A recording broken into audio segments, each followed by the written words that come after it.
கதை அடிக்க முடியாத சப்ஜெக்ட் வாஸ்து, கதை அடிக்கிற சப்ஜெக்ட் ஜோதிடம். தாஜ்மஹால் என்ற ஒரு பில்டிங் இவ்வளோ வருஷமாக வாடுதுன்னா அதுவும் வாஸ்து தானே. ரிப்பன் பில்டிங் இத்தனை வருஷமாக இருக்குன்னா அதுவும் வாஸ்து தானே.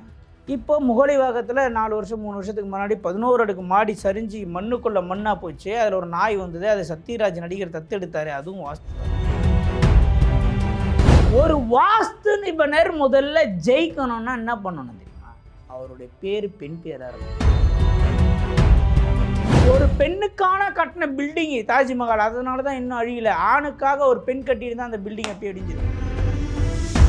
இந்த பூமி தொழிலை செய்யக்கூடிய வாஸ்து நிபுணராகட்டும், பில்டிங் இன்ஜினியர் ஆகட்டும், கான்ட்ராக்ட் ஆகட்டும், பெண் மனதை சிறிதளவும் துன்புறுத்தி விட்டீங்கன்னா இந்த ஃபீல்ட் அவுட் ஆகிடும். மாலை போட்டிருக்கவங்க அவங்களுடைய ஜாதகத்தை பார்க்கவே கூடாது. இறைவனை நோக்கி நீ ஒரு விரத முறையில் இருக்கும்போது நீ ஜாதகத்தை எப்படி பார்ப்ப? மக்களுக்கு என்னென்னா, ஒரு பரிகாரம் சொன்னாலும் அவங்க மன திருப்தி அடைகிற மாதிரி ஒரு வார்த்தையை சொன்னாலும் அது ஜோதிடம் என்று நம்புகிறார்கள், அது ஜாதகம் என்று நம்புகிறார்கள், அது வாஸ்து என்று நம்புகிறார்கள். ஆனால் அது உண்மை இல்லை.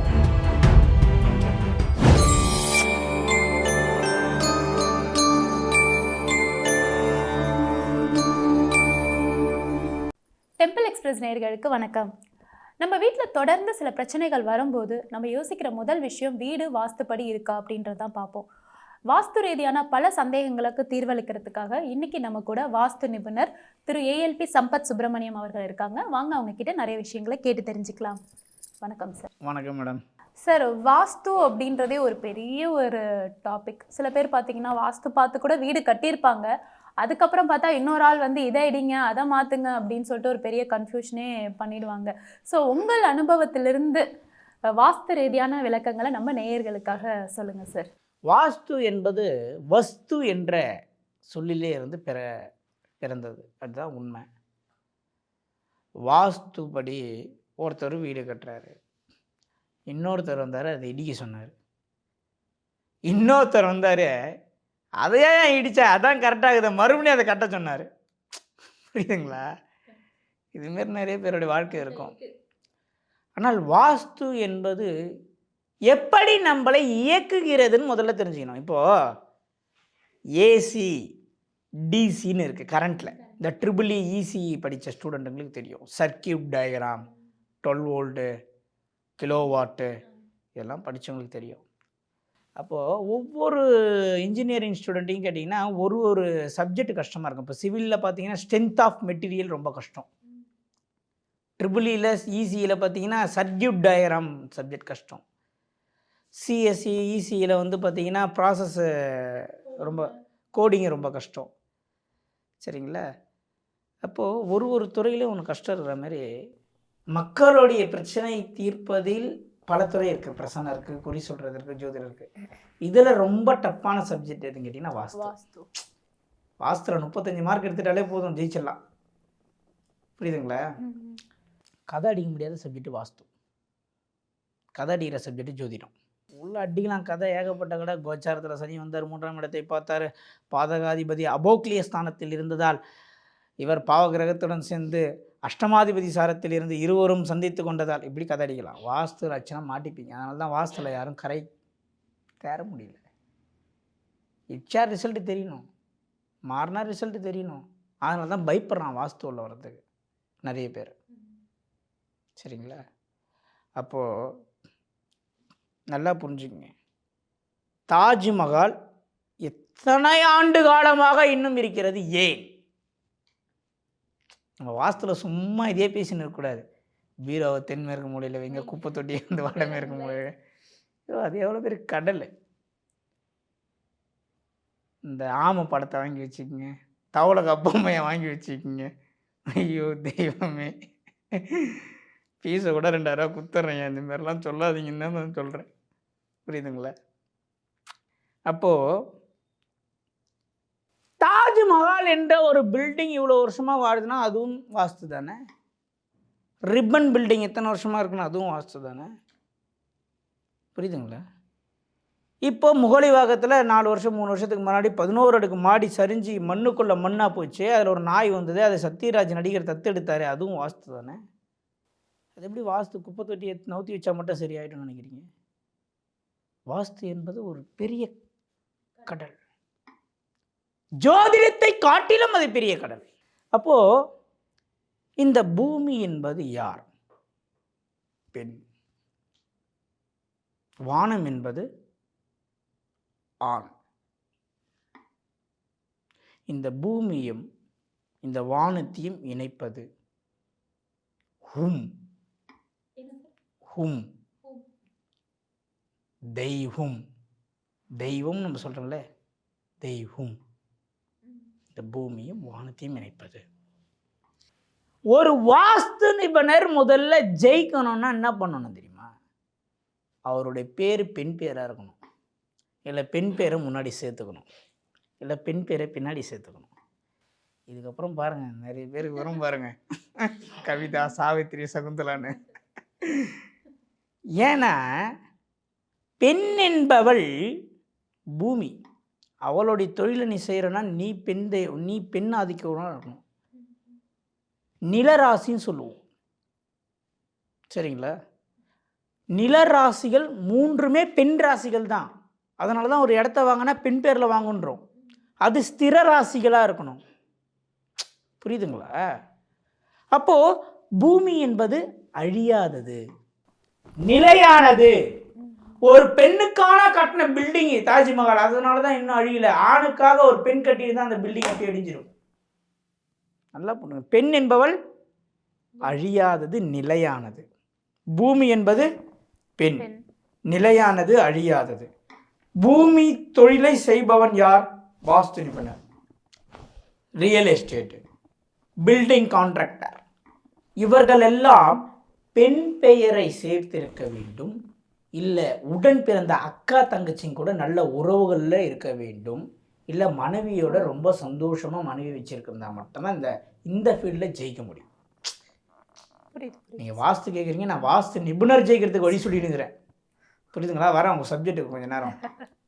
இப்போ சமீபத்தில் மிகப்பெரிய மகானுக்கு நிகராக நான் பார்த்த ஒரு வாஸ்து நிபுணர், என்னுடைய வாஸ்து குருநாதர், என்னுடைய வாஸ்து தந்தை என்னை விட்டு பிரிந்தது, நம் மக்களை விட்டு பிரிந்தது. அந்த துயரத்திலிருந்து இன்னும் நான் வெளியே வரல, அது வேறு விஷயம்.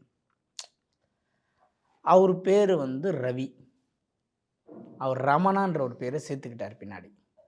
ரமணான பெண்ணுடைய பேர், பெண் ஆதிக்கம் இழந்த பேர். அப்போ தான் என்கிட்ட நானும் அவரும் உட்காந்து பேசும்போது சொல்கிறார், நான் பூமியை தொழிலாக கொண்ட ஒரு வேலையை செய்வதால் எனக்கு திருமணம் ஆகவில்லை என்ற காரணத்தால் நான் பெண் பேரை சேர்ந்துக்கிட்டால் தான் இந்த பூமி தொழிலை செய்ய முடியும் சம்பத். அதனால் ரவி ரமணான்னு சேர்த்துக்கிட்டேன். புரியுதுங்களா? நீங்கள் எந்த வாஸ்து நிபுணர் வேணாலும் எடுத்துங்க, முன்னாடி பெண்ணுடைய பேர் பின்னாடி பெண்ணுடைய பேரை சேர்த்துருந்தால் தான் வாஸ்துவில் கிங்காக இருக்கலாம். புரியுதுங்களா? அவனுக்கு வாஸ்து தெரியுமா தெரியாதுன்றது அப்புறம், ஆனால் வாஸ்து ஃபீல்டில் அவன் எக்ஸ்டாப்ளிஷ் ஆக முடியும். அப்போ நான் கேட்டேன், சார் நான் சம்பத்து சுப்பிரமணி சார், இதுக்கப்புறமா ஒரு பெண் பேரை சேர்த்த பெருசாயிருமே சார்னு. உனக்கு திருமணம் ஆனாலே அதில் உனக்கு பெரிய யோகன்ட்டார். மனைவி வந்துட்டாலே நீ பெரிய பெரிய வெற்றி, உலகளவில் வெற்றின்ட்டார். அப்போது இந்த பூமி தொழிலை செய்யக்கூடிய வாஸ்து நிபுணராகட்டும், பில்டிங் இன்ஜினியர் ஆகட்டும், கான்ட்ராக்ட் ஆகட்டும், பெண் மனதை சிறிதளவும் துன்புறுத்தி விட்டீங்கன்னா இந்த ஃபீல்டு அவுட் ஆகிடுவீங்க. ஏன்னா நீங்கள் செய்யறதே பெண்ணுடைய தொழில். உங்களுக்கு அனுகிரகமே பெண்ணுக்கிட்ட இருந்து தான் வரணும். அக்கா தங்கச்சியை நல்லா வச்சுக்கிங்க, மனைவியை சந்தோஷமாக வச்சுருங்க, சரிங்களா? உங்கள்கிட்ட வேலை செய்கிற ஸ்டாஃபு அப்பாயின்மெண்ட் எடுக்கிறாங்களே அவங்கள பெண்ணாக வச்சுருங்க. இப்படி நிறைய விஷயங்களையும் நம்ம சொல்ல முடியும். வாஸ்துன்னு ஒரு பேர் வைக்கிறீங்களா, அதுக்கு ஒரு காமாட்சி வாஸ்து நிலையம், அந்த மாதிரி பேர் பெண் சேர்ந்த பேர் வச்சுக்கோங்க, சரிங்களா? இது உண்மை, இது மிகப்பெரிய ஒரு விஷயம், உண்மையை சொல்லிகிட்ருக்கேன். ரெண்டாவது, இப்போ நம்ம என்ன சொல்கிறோம், வாஸ்து உங்களுடைய அனுபவத்தை பகிருங்கள் அப்படின்னு சொல்லிட்டோம். முன்னாடியே வாஸ்து நிபுணர்களுக்கு உண்டான ஒரு சில டிப்ஸை கொடுத்துட்டோம், இதெல்லாம் செய்யணும் அப்படின்னு. முக்கியமாக நான் என்ன சொல்கிறேன்னா, என்னுடைய அனுபவத்தை இப்போது சமீபமாக இப்போ நடந்த ஒரு விஷயத்தை ஷேர் பண்ணுறேன். ஜாதகம் பார்க்க வராங்க. நான் என்ன பண்ணிட்டேன், மாலை போட்டிருக்கீங்க, ஜாதகம் பார்க்கக்கூடாது அப்படின்னு சொல்லி அவரை ஆஃப் பண்ணிட்டேன். அப்புறம் அவர் ரிலேஷனுக்கு பார்க்கலான்ட்டு ரிலேஷனுக்கு பார்க்குறோம்.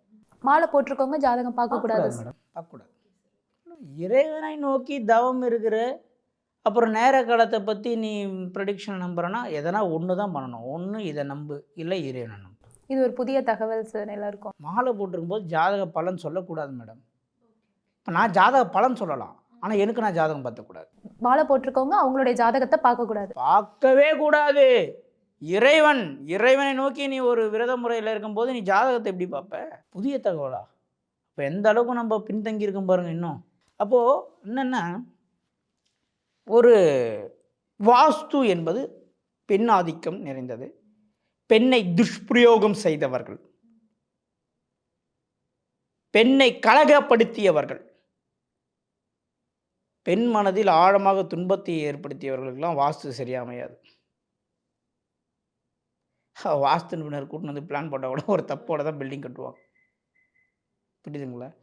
அப்போ எங்கேருந்து இது வாஸ்து வருதுன்னா பெண்கிட்ட இருந்து வருது. அப்போது இயற்கையாக இப்போ நம்ம சொல்கிற வாஸ்து எப்படி நம்மை சுற்றி வேலை செய்கிறது என்பதை நீங்கள் தெரிந்து கொள்ள வேண்டும். உதாரணமாக நடந்த ஒரு கதையை சொல்கிறேன். ஒருத்தவங்க வாஸ்து பார்க்குறதுக்காக நம்ம ஒருத்தவங்கிட்ட பேசுகிறோம். ஒருத்தவங்களுக்கு 3மே பெண்ணு, அந்த வீட்டில் ஆண் இல்லை. வாஸ்து என்பது எப்படி வேலை செய்யும் தெரியுமா? குப்பை தொட்டி நவுத்தி வச்சாலும் பீரோவை நவுத்தி வச்சாலும் வேலை செய்யாது. அதில் பல ரகசியங்கள் இருக்குது. உருளைக்கிழங்கு கடை, அதை உருளைக்கிழங்கு காய்கறி கடை வச்சா ஒரு வாஸ்து, கோசு கடை வைக்கிறீங்கன்னா அதுக்கு வேற வாஸ்து. புரியுதுங்களா? இதில் இவ்வளோ வித்தியாசம் இருக்கு. ஏன்னா அது மண்ணுக்குள்ளே விளையுது, இது மண்ணுக்கு மேலே வேற. எவ்வளோ வித்தியாசங்கள் நம்ம வாஸ்துவில் பார்க்கணும். இப்போது ஒரு குடும்பத்தில் 3மே பெண்ணு, ஆண் இல்லை அந்த வீட்டில். சரிங்களா? அந்த வீட்டில் வாஸ்து சம்மந்தப்பட்ட ஒரு டைரக்ட் விசிட் இல்லை, பேசிகிட்டு இருக்கோம். அவங்க என்ன சொல்கிறாங்க, சார் ஒரு அக்கா கல்யாணம் ஆயிடுச்சு, 2வது அக்கா குழந்தை இல்லை, 3வது பொண்ணுக்கு திருமணம் ஆகலை, முதல் அக்கா கல்யாணம் ஆகி ரொம்ப பொருளாதார பிரச்சனை இருக்காங்க, மாமா ரொம்ப ட்ரிங்க் பண்ணுறவர், 2வது அக்கா குழந்தையே இல்லை, 3வது கல்யாணமே ஆகலை. இது 3த்துக்கும் என்ன பிரச்சனைனா வாஸ்து தான் பிரச்சனை. அவங்க சொல்கிறாங்க, சார் எனக்கு கல்யாணம் ஆகலை, என் வீட்டில் நீங்கள் பிரச்சனை சொல்கிறத நான் ஏற்றுக்கிறேன், எங்கள் 2 அக்காவுக்கும் கல்யாணம் ஆயிடுச்சு, அவங்களுக்கும் இந்த வீடு தான் வேலை செய்யுது, நீங்கள் எப்படி சொல்கிறீங்க? அப்போ அவங்க எங்கள் மாமாவுடைய வீட்டு வாஸ்து வேலை செய்யாதா என்ற ஒரு கேள்வி, அப்படின்னு ஒரு கேள்வி. ஆமாம், பொதுவாக வரக்கூடிய சந்தேகம். இப்போ இன்னும் லோக்கலாக இறங்கி நம்ம புரிகிற மாதிரி சொல்லணும்னு வச்சுங்க, டிவோர்ஸ் ஆயிடுச்சு, இப்போ கணவர் வீட்டுக்கு குலதெய்வத்துக்கு கும்பிடணுமா, அம்மா வீட்டுக்கு குலதெய்வத்துக்கு கும்பிடணும், இப்படி ஒரு கான்செப்ட். இதெல்லாம் பயங்கரமான கொஷின்ஸ். புரியுதுங்களா? சார் டிவோர்ஸ் ஆயிடுச்சு சார், எனக்கு ஒரு குழந்தைக்குது, இப்போ எங்கள் மாமனார் செத்து போயிட்டார், ஆனால் நான் டிவோர்ஸ் ஆகி வந்துட்டேன், அவருடைய மூதாதையர் தேவசம் கொடுக்கலாம் என் பையனை பாதிக்குமா, இல்லை நான் 2வது கல்யாணம் பண்ணிக்க போகிறேனே அவரை பார்த்தாலே போதுமா? இப்படிலாம் நிறைய விடை தெரியாத கேள்விகளுக்கு விடையளிப்பது தான் நம் நோக்கம். புரியுதுங்களா? பெருமையை வாங்கி வச்சுங்க, வாழ்க்கை மாறம் சொல்கிறது நோக்கம் இல்லை.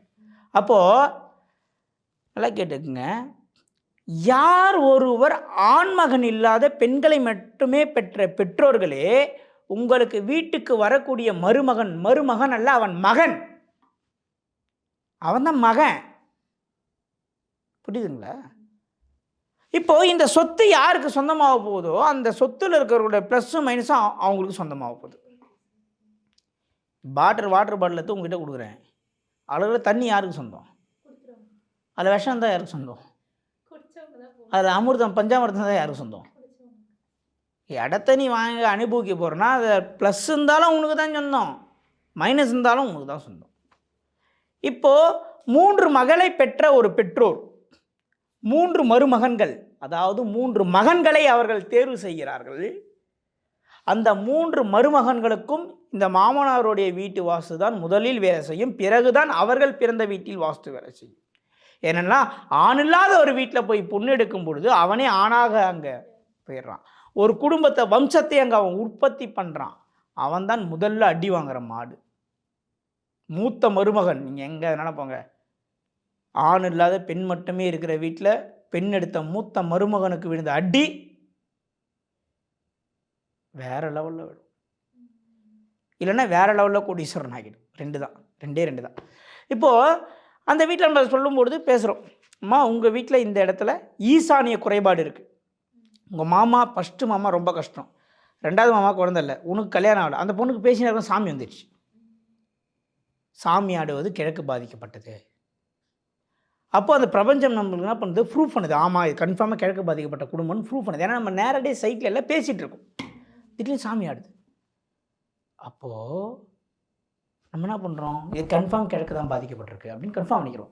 அப்போது இந்த இடத்தில் நீங்கள் செய்யக்கூடிய ஒரே ஒரு சிறிய மாற்றம் உங்கள் பெரிய மாமாவை ட்ரிங்க் ஹேபிட்லேருந்து வெளியே கொண்டு வரும்.